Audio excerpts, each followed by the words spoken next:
Good evening, Tom. You're like the geyser in the Yellowstone National Park.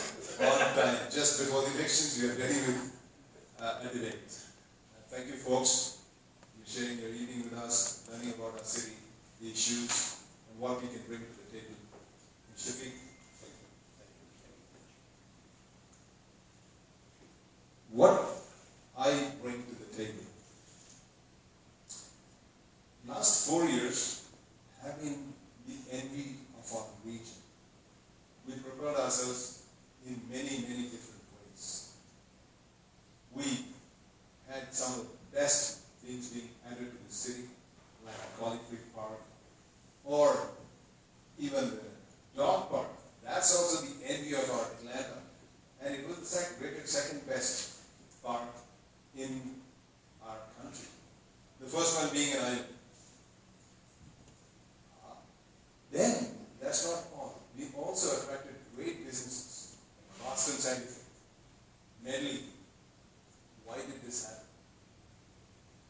I'm sure you know that Boston Scientific has got a big footprint in Alpharetta. Yet, they chose Johns Creek. There are tons of places down south where land is very cheap.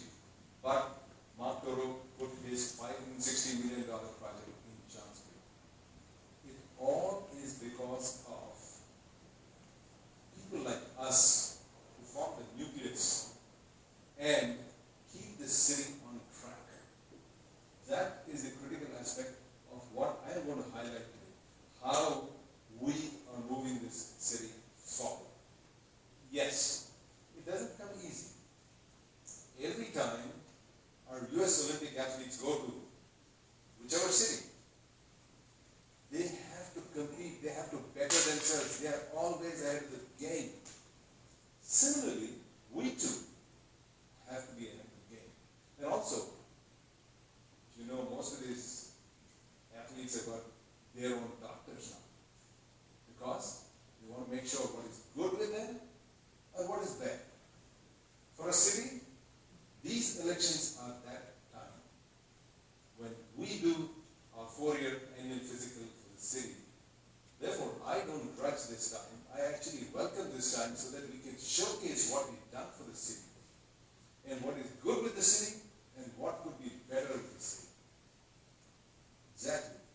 If we have some excess waste or excess weight to lose, that's the time. If there is anything slowing us down, get rid of it. The idea being that winning folks, when you folks come to your homes, you're not worried what's happening in city council, how many janitors are on leave, or how many police cars are doing the beats. You just want things to be done. That's why last 4 years when you trusted me that responsibility, I trust I delivered in good measure, and that's why I'm here to ask for your support again. What my mandate is, when you come home, Johns Creek should be a city of comfort, minus drama, no shocks, no surprises, just an island of comfort where you come home and rest your head on it. That is broadly the mandate. How we get there, you leave it to us, because you trust us to say that we don't waste your dollars, we don't splurge money on things we don't need, we do things which we take the city forward, we build on what we have. That is our mandate. And that's where I believe you need a steady hand, a deliberate, thoughtful, decision-making individual who will help you to take the right decisions. I'm not here in the business of getting into the weeds and say this should be done this way or that way. No, we are the steady hand which guides the city going forward. We want to build the city, build on what we have, and take it forward every year after year. This shouldn't be a flash in the pan that we are the best city in the country. This should be an ongoing future of our city. Thank you so much. Thank you, Rob. Shafiq, why you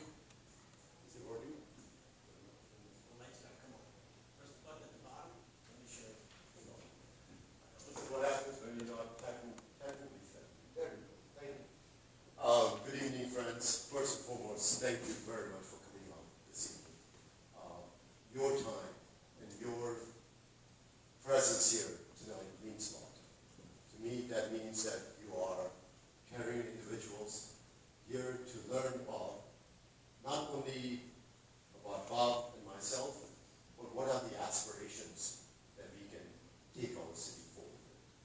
So, again, my name is Shafiq Jadavji. I've been blessed to be in Johns Creek over the last 14 years. Prior to Johns Creek, I was in New York for 30 years.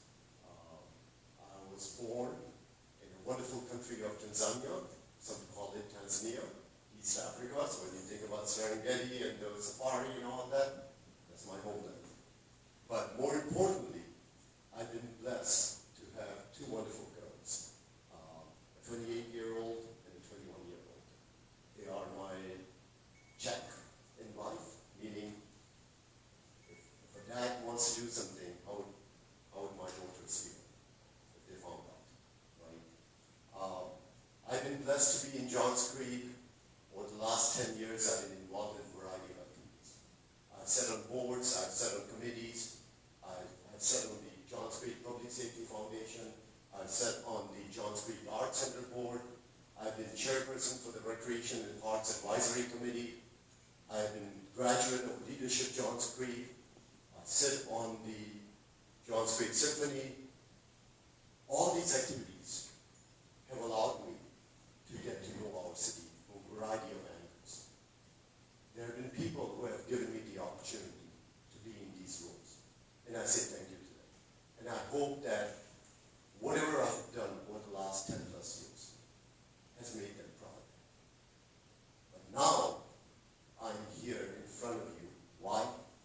Because I believe we need a change in post 3. My goal as your next council person is to bring the right leadership, bring the experience, and more importantly, substance to this particular role. My aspirations for our city are very simple.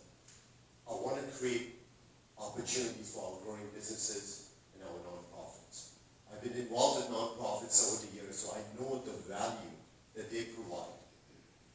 Growing businesses, why? Because I think there's an opportunity in Johns Creek to really start to attract some good businesses. Medley project, I think is going to create an impetus for us to be able to increase our commercial revenue base. Because right now we are skewed towards to the residential side. I also want to make sure we continue to invest in our recreation and arts activities. I've been blessed to be a chairperson. I have one of my committee members here, so thank you for being here. Recs and parks are not just about sports and outdoor activities. It is also an opportunity for our youth to come out, our adults to enjoy the walk on the trail in Holly Creek Park, right? So I want to make sure we continue to have that kind of investment in our green spaces so that we can enjoy our quality of life. Youth development is very important for me. I brought the sport of cricket to Johns Creek. Why? Because I felt there was an opportunity to engage our youth. There is a population in Johns Creek that loved the sport of cricket, right?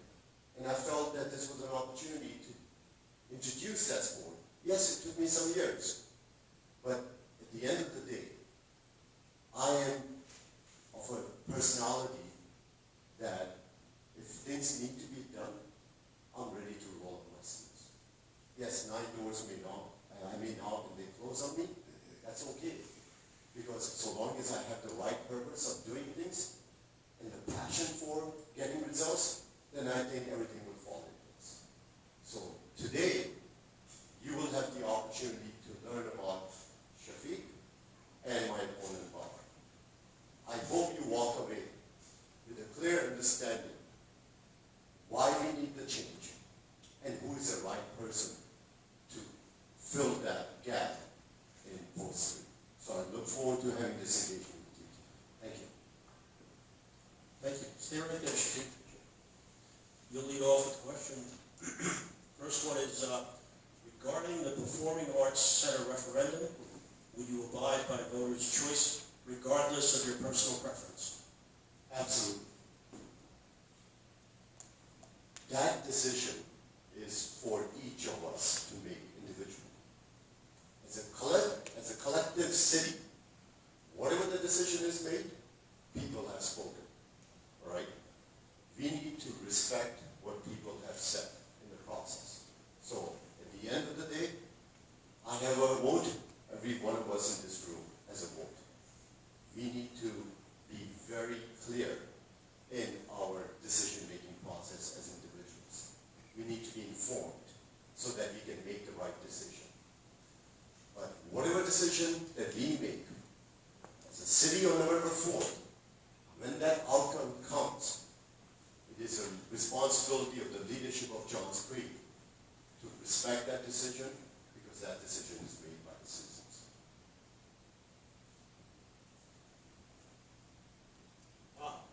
Regarding the Performing Arts Center referendum. I'm good. You good? The city so far has had 3 referendums. East Plus 1, East Plus 2, and the Pops 1. East Plus 1 passed by about 50.1%. East Plus 2 passed by 51.3%. Pots 1, in contrast, flew at 65%. Irrespective of the numbers, if voters have spoken, that is the council's mandate. Therefore, the discussion is entirely out of the place. It is out of the window as far as city council is concerned. We know if we are the lawmakers, we also have to abide by the laws, and especially the law which comes from the mandate of the people. Therefore, whether they vote yes or no, it's a firm mandate for the council. Thank you. Thanks, Bob. Stay right there. Okay. Now, you'll lead off this question. What do you feel about accounting practices of the city? It seems there are funds that have been redirected. Thank you. See, the city depends on 2 sources of revenue. One, largely the lost revenue, which is the sales tax revenue, and the other is property tax revenue. Therefore, this year, we had the lowest property tax. Consequently, loss has to make up the deficit. We had a finance director who said, you are going to get $28 million revenue. And that seemed to be in line with the rest of the region, which is about less than slightly 1%. However, that man left for whatever reason. We jacked up our estimates by 90%. Alpharetta is on record saying that our revenues are coming in at 0.6%. Governor of Georgia, he is saying revenues of the state are flat. However, for some reason, Shafiq decides to inflate its bill, which, if it was done by a public company, listed company, that CEO would be behind bars. That is something of bad practice. Similarly, if you lower your revenues, you cut it to the bone, you may miss essential services, as was brought out earlier, that you're not buying fire engines which are being on surplus state from 24. Engines are inoperative since 23. The police chief has said he desperately needs 4 patrol officers. He didn't say good, maybe, possible. He needs it. These are kind of accounting practices which slowly eat at the core of the city, leading to its Princeton. Nobody thought it will ever go bankrupt, but it did. That is the reason why we got to be careful when this happens. Thank you, Bob. Shafiq. Can you repeat that question? Yeah, exactly. What do you feel about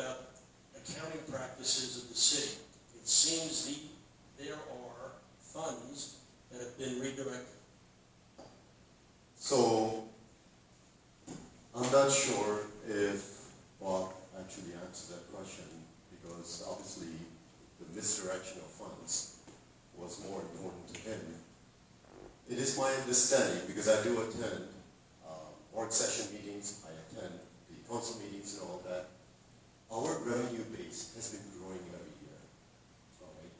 At the same time, we are also creating surplus in a manner that is good for us. Our financial situation as a city is a strong financial situation.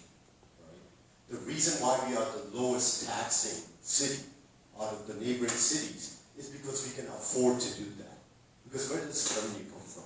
One of the biggest source of revenue is taxes. So now think logically. If our city is having the lowest rate of taxes, and at the same time we are having surplus, doesn't that prove to the fact that our financial situation is strong? Also, in terms of redirecting funds, I know this has become a big topic in regards to public safety funds being redirected or being allocated to a potential performing arts center, right? At the end of the day, all that I know is projects that were supposed to be approved, priority 1 projects, were approved and have been lined up for funding as well. As far as the question of we are inflating our numbers, I'm a finance guy, all right? I have an MBA from NYU. One thing I do know, and I'll come back to it because I don't have much time here, there's an event occurring in Fulton County in this fiscal year called FIFA World Cup 2025. And I'll come back to you why does it make a difference to us. Stay right there, Shafiq.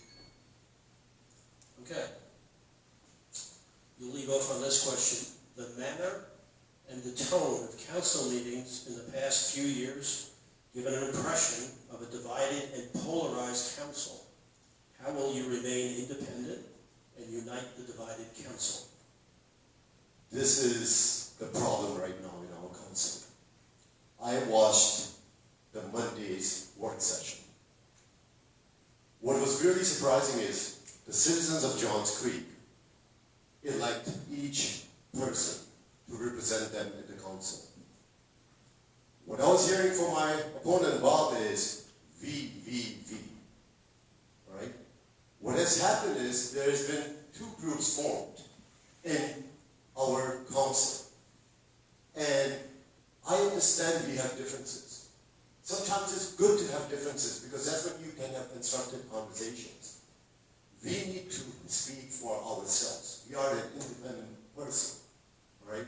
So in regards to making sure that we try our best to be comprehensive in our decision making, where we can address issues collectively, this is something I've been able to do over the years. The reason I've been able to lead all these organizations, all these nonprofits and all the activities I've been involved in, I like to get things done.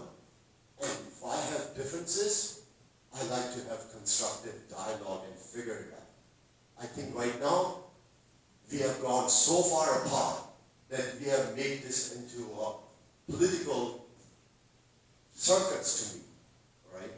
We are not talking about substance, we are talking about things that are not necessarily things that we cannot figure out as a collective group. But you as a leader, I as a leader, need to have substance to be able to say, I have thick skin and I have black blood and I'm willing to do things, to work things out together. So we need to make sure the division that we have in our council does not continue, and therefore you need a new person in post. Okay, Bob. The manner and the tone. I got it. You got it. Thank you. If there is no crisis, you should generate a crisis. Then you can be the Batman, Superman. I want to tell you, how did we become a number 1? 80% of our decisions are 7-0. That's how. There was a dentist, some gentleman by the name Nurani. He wanted to set up a super specialist hospital in our old Alabama road. The engineering department approved it, Planning Commission approved it, Planning Commission denied it. We, the council, overruled the Planning Commission 7-0. That set our tone. So if people think that it's completely chaos there in the city council, they're mistaken. There was 7-0 decision the other day in favor of a Vietnamese emissions place, 250 square feet. He was being nudged out by a big franchise. 7-0. Yes, dissent and discussion is part of democracy. Just to think that how it was made through friction, good decisions emanate from great discussions. If a bunch of 7 yes men were there, that's equally bad. But the point is, when you have thoughtful discussion, debate, yeah, it may sound a little raucous at times. No. We did so many great decisions together. What can help? Yes. A little respect for each other, real relationships.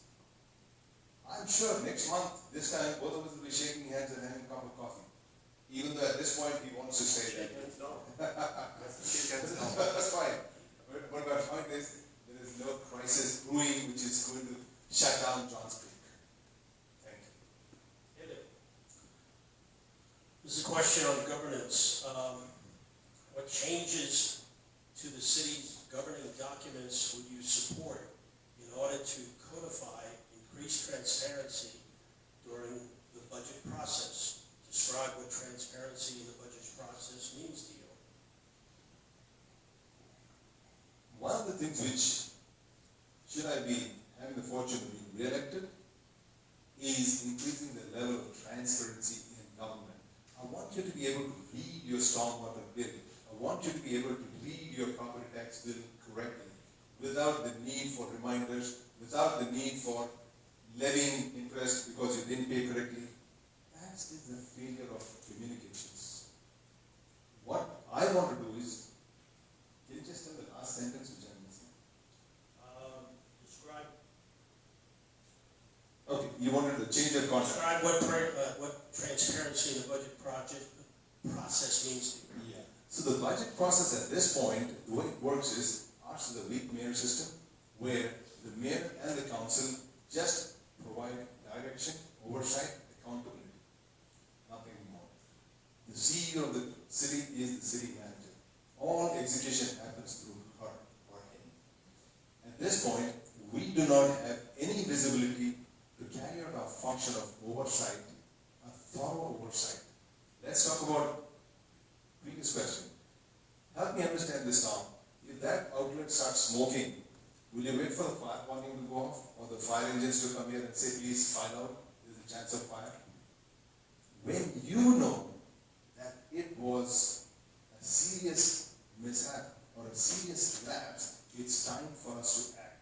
And that happened because these critical functionaries, chief of police, chief of fire, finance director, community development, all these guys, if in the process of development, city council folks just go sit there and get input from them, this doesn't even need a change of chart. It's just a matter of understanding. If you can tell your council member what needs to be done, this is fully achievable. Thank you. Shafiq, governance question. What changes to the city's governing documents would you support in order to codify increased transparency during the budget process? And then describe what transparency in the budget process means to you. So first and foremost, any city owes it to the residents to be transparent in the decision-making process. Our charter, the way it's structured, is you have the city council, 6 council members, and the mayor. We have the city manager that is responsible for the staff and activities related to those departments. The budget cycle is not a 2-week cycle. It takes 8-10 weeks for the council to review this process, right? It is not a process that if I'm a a council member, I don't have the opportunity to ask questions, right? It's not a process that it's decided by one set of people. It is a collective effort. So there is already an opportunity to have some transparency in this process. One thing you have to keep in mind is transparency also means internal transparency, right? As a council, you also have to be transparent with your colleague. If you watch the video of the work session that took place before the council meeting to make or to approve the budget, in that work session, 60 minutes were assigned to have a discussion on the budget. Nothing was brought up. When the motion is on the floor of the council meeting, all of a sudden things come up. So when we talk about transparency, don't we owe responsibility to our colleagues also to say, hey, if I have certain concerns, here are my concerns so we can work through. So we need to be very clear that transparency goes both ways. We have the opportunity to interact with people and get the solutions. Okay, Shafiq, you start off this question. Do you consider stormwater critical infrastructure, just like water, sewer, natural gas, electricity, fire department, police, ambulance? While if you get on the city council, what will you do to help solve the stormwater problem in the city of Johns Creek? So I do consider it as a utility issue, right? We are a very green city. We have a lot of good things, but also we have an issue with the rainfall and all that, right? I always believe one thing in life. Whenever you want to solve the problem, there'll be the periphery things that you can see, and there's a core issue, right? It is only in recent years that we have started to address or understand the core issue of stormwater situation, right? This is something we will need to continue to invest in. This is not something that we can solve overnight. At the same time, if we're going to address the core issue, we also need to make sure that the bleeding stops, right? Because if you get cut and you're bleeding, the doctor first wants to put a Band-Aid and then want to ask you what happened, right? Because the bleeding needs to stop first. So new development, we need to make sure that our zoning requirements are such so that as new homes are built, new commercial activities are done, we are addressing the issue as we go forward also. So I do believe it is an important thing, just like turning you on and leaving our lights on. No one wants to see a flooded backyard, right? It may not be caused by you, but you are the recipient of that issue. Now that flood has to be taken care of today, but more importantly, something has to be done so it doesn't get repeated over and over. So it is my desire to make sure we stay on top of this issue, not just have Band-Aid solutions only, but also have long-term solutions so that we can remain to be a good quality of life city. Bob, you need me to repeat this? Yeah, sure. Do you consider stormwater critical infrastructure, just like water, sewer, natural gas, electricity, fire department, and ambulance? And while you are on city council, what did you do to help solve the stormwater problem in the city of Johns Creek? Thank you. That's a softball. I agree with Shafiq. People would like to think of it as a crisis. Now, it's like auto insurance. If your auto insurance expired yesterday, it's a crisis. If you got a month ahead, well, that's an essential thing. Here's what happened. Fulton County's legacy for us was so bad that there was nothing done